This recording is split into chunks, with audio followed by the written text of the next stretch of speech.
Hey everybody, this is Mike, and today is June 30th, 2020, and I'm done with my church day, and I'm getting ready to go out of town, and kind of excited to celebrate, celebrate completing that chapter. It's been a weird week, and this is going to be a talk about a couple different things, a little bit of a snapshot of a bunch of things that I'm focused on right now, and I think it's going to be kind of cool. And it's really like kind of interwoven with everything that's happening in my life experientially. And so I encourage everyone to kind of begin, if you're not already doing it, but like see how your life and your inner world and the events of your actual mundane life and the stories that you're seeing happening on the outer world, whether that just being like regionally or nationally or internationally or whatever, however you want to see that. But it's an important technique to be able to kind of navigate both worlds, to be able to kind of keep your understanding of yourself and your unique story relative to whatever life is, and then also how it's intertwined. And when you begin to see those patterns, and you have that direct experience of seeing this kind of mirroring of what you're actually experiencing inside and how it's connected to the external world and so forth, it becomes easier to flow with life. You begin to see this, and your perception expands and changes, and all sorts of neat stuff happens. And now is a time when that's really necessary, because we're really entering into unprecedented territory. And it's becoming more and more evident that, if you want to participate at all in the system, you're going to have to bow down to it. You're going to have to really give up something of yourself. And the other alternative is you don't really have much of a model in your mind, of what that can be. So there's an element of really stepping into the unknown. And this is when navigating life is becomes now it's real. And so as a door shuts, the window unfolds. And so part of this navigating into this world, which you can't even imagine, all of the old models which you might have of what life would look like, how you envisioned what life was going to be 5 years, 10 years, 15 years down the road, that's kind of out the window. That's what people would kind of use to navigate their lives. And so now it's becoming even more important to navigate these uncharted territories of really kind of stepping up your understanding of how perceptive you are to receiving the feedback from the outer world. I feel like I got to get off my soapbox right now, because I want to share my perspective, and I share it because I think it's a value. But I also want to indicate this is, my perspective and my perception, and that's what I'm sharing. And it's this is all meant to be considered. Everything has to be considered. You don't ever want to take anything just at face value. So all that being said, let's start the show. So last week I did a video, and I began it by saying it's been a really weird day for me. And I talked about one half of the weird day, and now I'm going to talk about the other half of the weird day.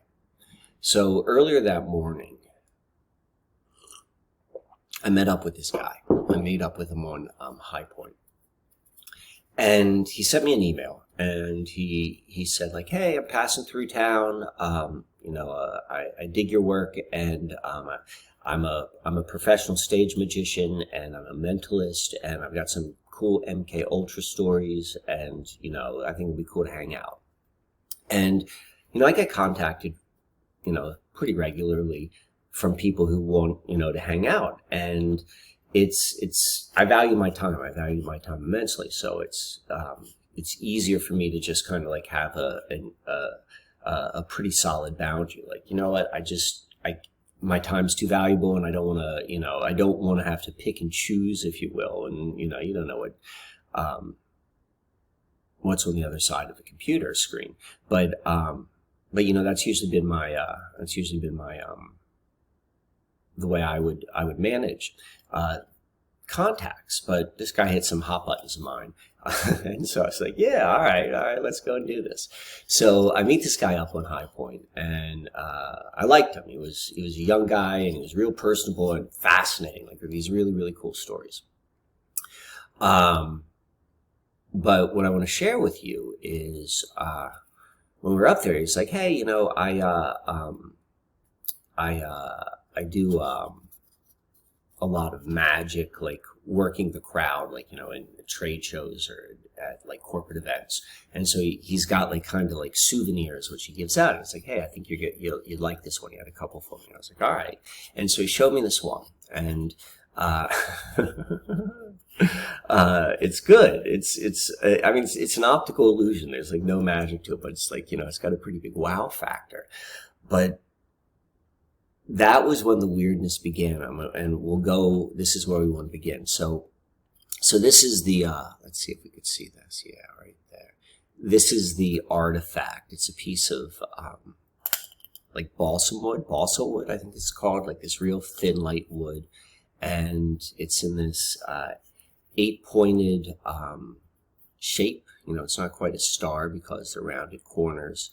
And there are 5-pointed stars on, they're 5-pointed stars. Can we get this? Yeah, that's how it reflects. So they're 5-pointed stars in these corners. So we've got 8 and 5 right there. So it's got Fibonacci sequence built into it. And let's see if you can see that. That is a skeleton hand, and it's pointing in a direction. And when you flip it over, you're going to see the mirrored side. And they both have like skeleton hands. And so there's a story that comes along with it. There's going to be an optical illusion, and then there's a story that comes with it. That's what makes it a presentation, but that's what makes it hypnosis. That's literally where the magic exists. And so let me go and show you, to the best of my ability, the presentation. So this is what came with this. There was a sheet of paper that came with this, and I'm going to recite the story and present it as it comes with this key. Let me get it right here. All right. So this is the presentation. I had a really interesting dream the other night, and I found myself in a dark, dark wood, and I was lost. And there was all sorts of, strange and uncomfortable sounds and insects all around. And it was a very kind of like unsettling sort of scenario. And I start kind of making my way through the wood, and I find myself on this path. And I walk along the path, and I see up ahead, I see that there is an ancient skeleton leaning up against a tree. It was the most peculiar sight, just everything about it. And it reminded me of a story my grandmother told me about a skeleton that was just like the skeleton which I was seeing in my dream, like, leaning on the tree. And what she said was the skeleton was a trickster, but it will always tell you the truth eventually. You can ask the skeleton anything, but the first 2 times you ask the question, the skeleton will tell you a lie, and each one would be a different lie. But then if you ask it 3 times, if you ask the skeleton the same question 3 times, it will have to tell you the truth. So I remembered that. I'm like, okay, this is the situation. So I walk up to the skeleton and I say, skeleton, I am lost. Will you show me the way out?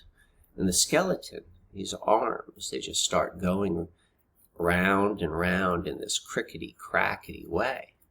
And you can see that his hands ended up pointing in the opposite direction. And so that didn't tell me any information because, what am I going to do? I'm going to go in the opposite direction. So I say, but I remembered what my grandmother had told me. I remembered that the skeleton would tell me a lie. So I'm like, okay, Mr. Skeleton, that is not the way out. I ask you again, show me the way out of this wood to my home. And the skeleton's arms start going round and round. And now, they're not pointing, the hands aren't exactly pointing in the opposite direction, but they're a little bit closer to one another. But I still don't know my way out. So I remembered what my grandmother told me. And it was that when you ask the same question 3 times, the skeleton will tell you the truth. So I say, Mr. Skeleton, I ask you for the 3rd time, and the 3rd time you must tell me the truth. Which is the way out? And so the skeleton's arms moved. But this time what they did was they moved in the same direction, and they showed me the way out. And I followed his path, and soon I awoke, lying in my bed. So that's it. I did my best showing it to you. And so the trick was, if you're paying attention, like the hand, it goes from opposite, the hand's going from opposite to closer together to pointing the same direction. That's the illusion. That's why it's cool. But there's I don't know what I stepped into. And the reason I say that is the very next night, and this is true, I'm not in the presentation anymore. The very next night, I had a friggin' nightmare. I cannot remember the last time I had a nightmare. Actually, that's not true. I remembered when I had a previous nightmare. It was about 5 years ago. And then before that, I don't have any memory of ever having a nightmare before. Sleep has never been anything, which is, and I never had bad dreams or anything like that. And so that's why I remember the 2 nightmares. And the first one felt different. And then my normal dreams, the environment was, it was slightly different. It was hard to describe. How do you describe the texture of your dream world? But when you can feel it different, you're like, oh, that's not like the other dreams that I'm used to. And so, at that time, I had a sneaking suspicion. There was a reason for someone who would play such tricks would play that trick on me, trying to go into my dream world. And so this, for anyone who ever thinks that may happen to them, what you want to do is, as soon as you kind of realize, you get settled, that's what I mean by a nightmare. I woke up and I was physically unsettled. I was like, holy shit. And once you realize kind of what's happened, you can maybe not go back into full REM sleep, but you can go back into kind of active imagination sleep. You're still in a sleep state when you're awake. And so you can go back into it and you can, rectify that dream consciously. And so that's how you go and you diffuse all that sort of mumbo jumbo. And so the dream I had, the one I had 2 nights after hearing that. And if you remember, the presentation begins with I remember a dream I had. And so it's there's already this dream sort of imagery, and I have this nightmare. And the story's going to get, I'm going to circle back to this story, after I go down these next couple points. But once I had that nightmare, I recognized it as okay, this is a whole bunch of weird things are going on simultaneously, within a couple days of each other. I was moving out of the church. the whole, like I told you, the Joe Biden thing, the meeting this person, this like having this experience, getting ready for a trip, all the stuff that's happening in the outer world. So it's like, I'm like, all right, there's really like, something like, a spike is happening, at least in my perception and my awareness. But, what I'm aware of is like there's a spike happening. And so, the first thing I started doing was I was thinking about like the skeleton as this trickster, trickster. Like that was like popping in my mind, like that sort of element, that sort of idea. And I don't know if I saw this before and it just like came out of my unconscious. I don't know like where this came from, like, whatever. But this is what pops in. This is what pops in. Let me go and switch this up for you. So we got this guy right here. I have, I mispronounce a lot of words, particularly names. And, there are a lot of names which, I've never heard, but I've read them many times. And so this would be one of these names. So I pronounce this name Fauci, but I believe that the common, pronunciation is Fauci, maybe? I don't know. Anyway, so this being wordplay, this being this grandmaster psychodrama being performed on the black screens across the interweb, is like, we have this character who's like, it's like in the phonics, it's in the wordplay, it's in the mockery.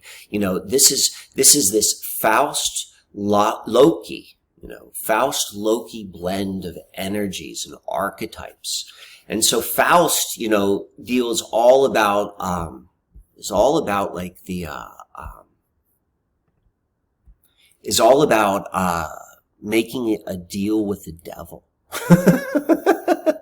And, this, I believe like it began as this like German, old folklore, story of this doctor in the Middle Ages, somewhere in like, Rosicrucian Center, Germany. And it's about this doctor who's like, he makes a pact with the devil and for like riches and fame. And it's about, and there've been a lot of versions of it. The Christopher Marlowe one is of particular interest, and I say that based upon analysis I read, like Michael Hoffman's analysis in Secret Societies and Psychological Warfare. And I've never read, Christopher Marlowe's Faust, but Dr. Faust, I believe, is what Christopher Marlowe is called. But it ties in directly to all the same cast and characters, and Hoffman's assessment is that it's very like, it's telling to the dark deeds that was being done behind the scenes, but under the cloak of Rosicrucianism. And supposedly, according to Hoffman, like, this led to his death. So there's that element. That's got all type of perspectives in it. But it's like, you go and you read it from that perspective and realize there's other perspectives. But nonetheless, it's like, that's a key marker. And so like Faust, this, pact with the devil and like, dealing with the same people. And also, I believe,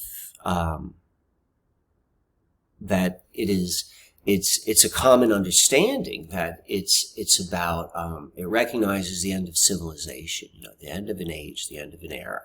So we've got like those type of archetypes in play. And then we also have this Loki, aspect to it as well. And he was like he was a trickster god. He was a Norse trickster god. And, Loki's intent could be anything from just being kind of like mischievous to like, downright malicious. And you go and you look at the character and, And I thought of the skeleton, you ask it 3 times and the third time it's going to tell you the truth. And there's always a revealing of the method, right? And so there's always like a telling the truth. And just like, the mask is a symbol. They're telling you it's the truth. It's a play. It's a Loki. It's a pact with the devil. It's all this sort of stuff. So that was the first thing. I was like, all right, okay, that's an interesting way to kind of like look in a little bit deeper into the archetypical. If you're interested, in understanding like how and who the archetypes that are being invoked this is one of the ways. So the second thing is a little bit more regional, but it's a little bit more personal, but I think it's this one was an interesting one. So I mentioned how Joe Biden had come to Lancaster, and I illustrated that there's an interesting link there, at least with some of the work which I've done, and how he came in a way which personally affected, me at the church. There was like a 1 degree of separation. And so that was Thursday of last week. But what was a big local story, which began probably on Monday or Tuesday of last week, was the disappearance of an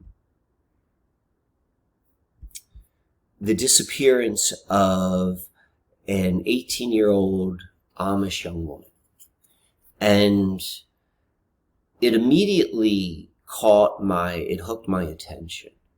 And it's been in my awareness, and what has really kind of been ruminating, or like initially I was like, this was getting a lot of attention. It was getting a lot of attention, and people are unfortunately, they're taking all the time, and we've become callous to that.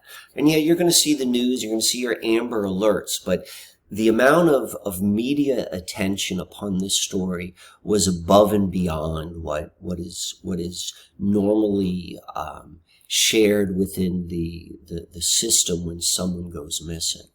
And so that caught my attention. And there's probably all sorts of interesting or possible connections, with this, but I'm looking at patterns right now. And I'm thinking about Joe Biden. I'm thinking about Lancaster. And Joe Biden has one other connection to Lancaster. And his connection was, and let's see this. I don't know how many of you remember this, but in 2006, there was, for like a 10-day period, the biggest national news story was the shooting of an Amish schoolhouse, a 1-room schoolhouse, and a bunch of children were killed in cold blood. That's what was that was the story, and it was very much linked also when Sandy Hook happened. And those two stories with the schools were very linked, and there was a connection. So the Biden connection with all this is, Biden was famously quoted saying, and he said this like at a public function, he says, regarding this event, he says, "It was pure coincidence. I happened to literally, probably it turned out to be a quarter of a mile back in 2006 at an outing when I heard gunshots in the woods, and we didn't know where. We thought there were hunters," Biden said, according to the transcript of his speech. "As I got back to the clubhouse in the outing and saw helicopters," this is a continuation of the quote, by the way, "it was a shooting that had taken place in a small Amish schoolhouse just outside of Lancaster, Pennsylvania. So it's not just big cities or well-to-do suburbs. It could happen anywhere." So, Joe Biden. So what happened was this story was kind of like lampooned by by the media, like even like the mainstream media, the mainstream conservative media, because they went and like did a little bit of like Google Earth fact checking. They're like, this guy, the vice president, wasn't playing golf within a quarter mile of this. And like, and so the general assumption, the first level of like kind of like siphon, red herring is like, oh, it's just like, this is a guy making up a story. And so and I assumed that, that's what I assumed.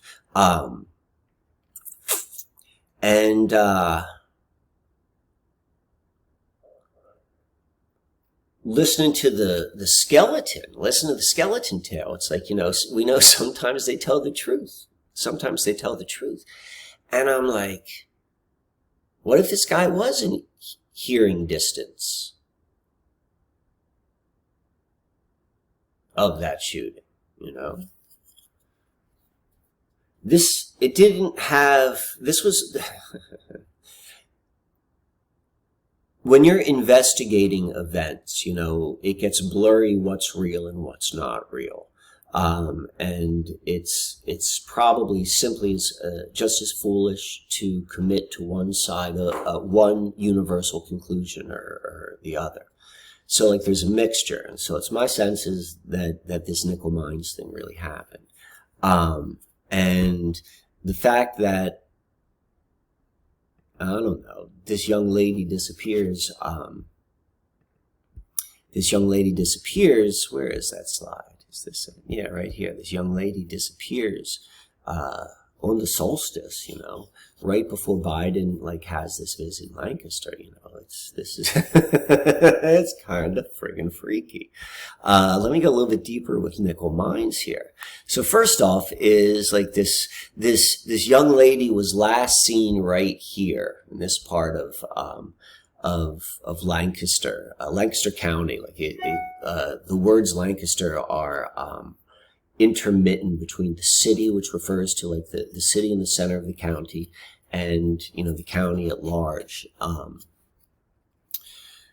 So I'm talking about the county right here, and so this is in part of the there are parts of the county which have heavy Amish populations, and this is pretty much in one of those pockets. And so here she was in bird in hand, and this is where nickel mines happen. This is about 9 miles away. So it's Lancaster's a pretty big county, and it's 9 miles is it's pretty far, but that's basically, this is the same sort of area.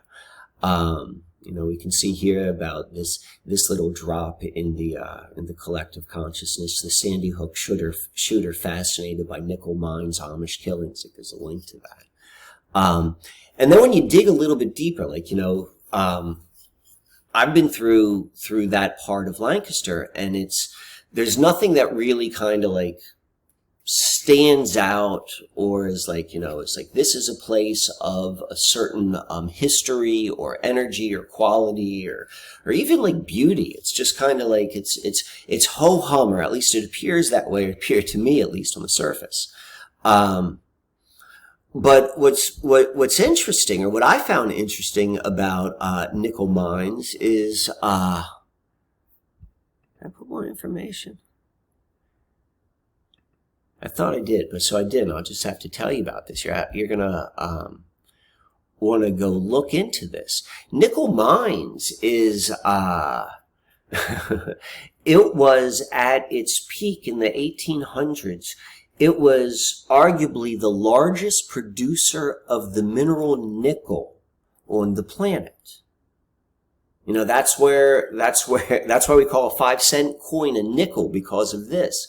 This mine was purchased and made him fabulously wealthy. Joseph Wharton, who was, if you know what the Wharton School of Business is at the University of Pennsylvania, this is that guy. And he got rich at nickel mines, right? And this also has a real fascinating,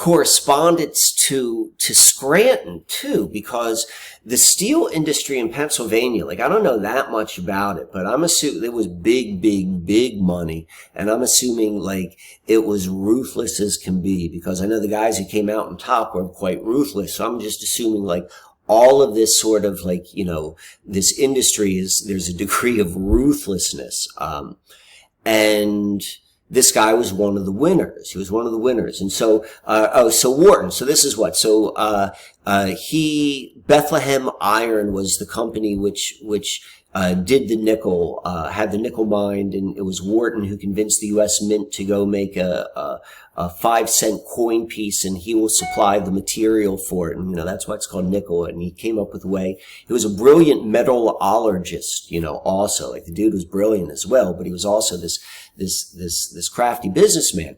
I don't know if he was a crafty businessman, but I know it was amazingly competitive. And that's what I'm getting at, is because one of the other, there was U.S. Steel, which was the primary, heavy hitter. And then there were these other, 7, other companies. And these guys were, putting out huge amounts of steel. This built the railroads. This is the infrastructure for all of this, metal, which is crossing over what we think of as North America. But, this is where it happened. These were the guys who kind of, the brainchilds behind it.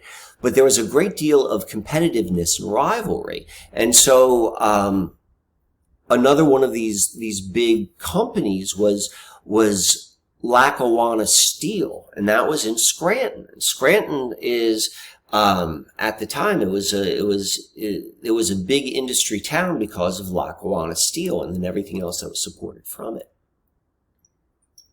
And so they used to compete, with the other guys, particularly this Wharton company, Bethlehem. And so eventually, Bethlehem acquired, Lackawanna. And when one company acquires the other, even if it was done in a friendly sort of way, it's there's a sense, there's something being said there. There's we're dealing with what you call, this real alpha male aggressive, where that comes from. That's a true thing. That's a true expression. And so that can be shown in any capacity. And these guys really hone that. And so when one of them has to submit to the other, that's a big friggin' deal, and they don't forget that shit. And so undoubtedly, I laugh because this is how they play this game, and and then the stories are told ridiculously.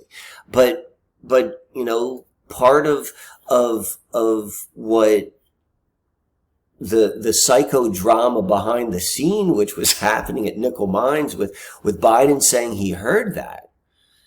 Biden said he heard that. And he owns this, he's maybe an outlaw. I don't know. Look at, maybe they never went away. Maybe most definitely they haven't, I suppose. That's what, what was that Scorsese film called? The one that just came out that was about the Scranton crime family. That's this energy there. So it's all of this. And so how did I even get here? We started talking about the skeleton key. So it's going down all of this sort of insight into this knowledge of what's being orchestrated,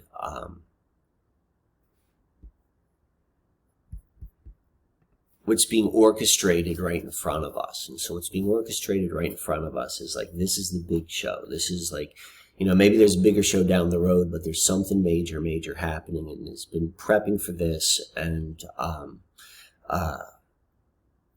I see it very strongly in Lancaster and the Susquehanna River, obviously so, but you're also going to find that once you begin to have eyes to see, you're going to see that in a very personal way too. I mean, this story should resonate with everyone who's part of the culture, because the culture was born from here through the hijacking of what the oldest river on the planet represents. And so, now's the time, like, is one thing, it's Faustian, as one civilization is dying, like something else is going to show up. And, we're going to save ourselves, but we can't save ourselves. We can't save ourselves doing the way, perceiving the way we once did. And so that's what's opening up an awareness of an interconnectivity in like a very, very literal way, and not like in a way like, wow, this is great to, to experience life like this. Like, this is becoming more and more about, you're going to have to come up with something which you hold within, which is going to guide you, but it's not going, which you're going to get feedback for going in the right direction. Because, my sense is, things are going to continue to get weird, and there's a nasty beast who you're going to see his full face, but there's nothing scary about it, no matter how close you come to it, because we are close.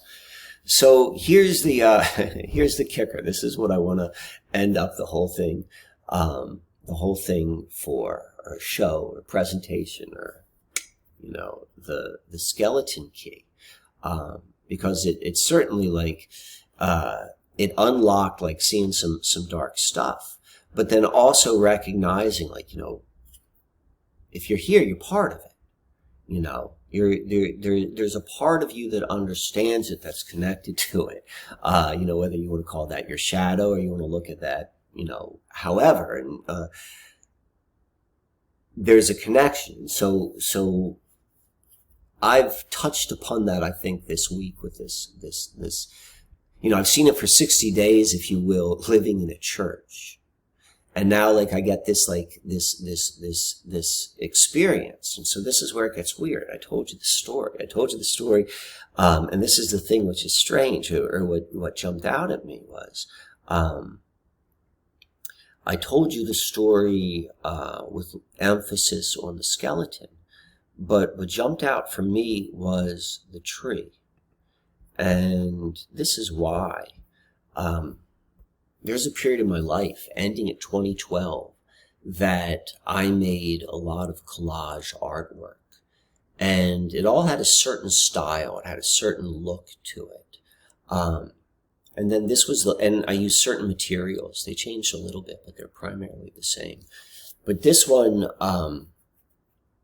there are two things that were unique about it. It was the last piece I made. It probably took me like 2 or 3 years to make it.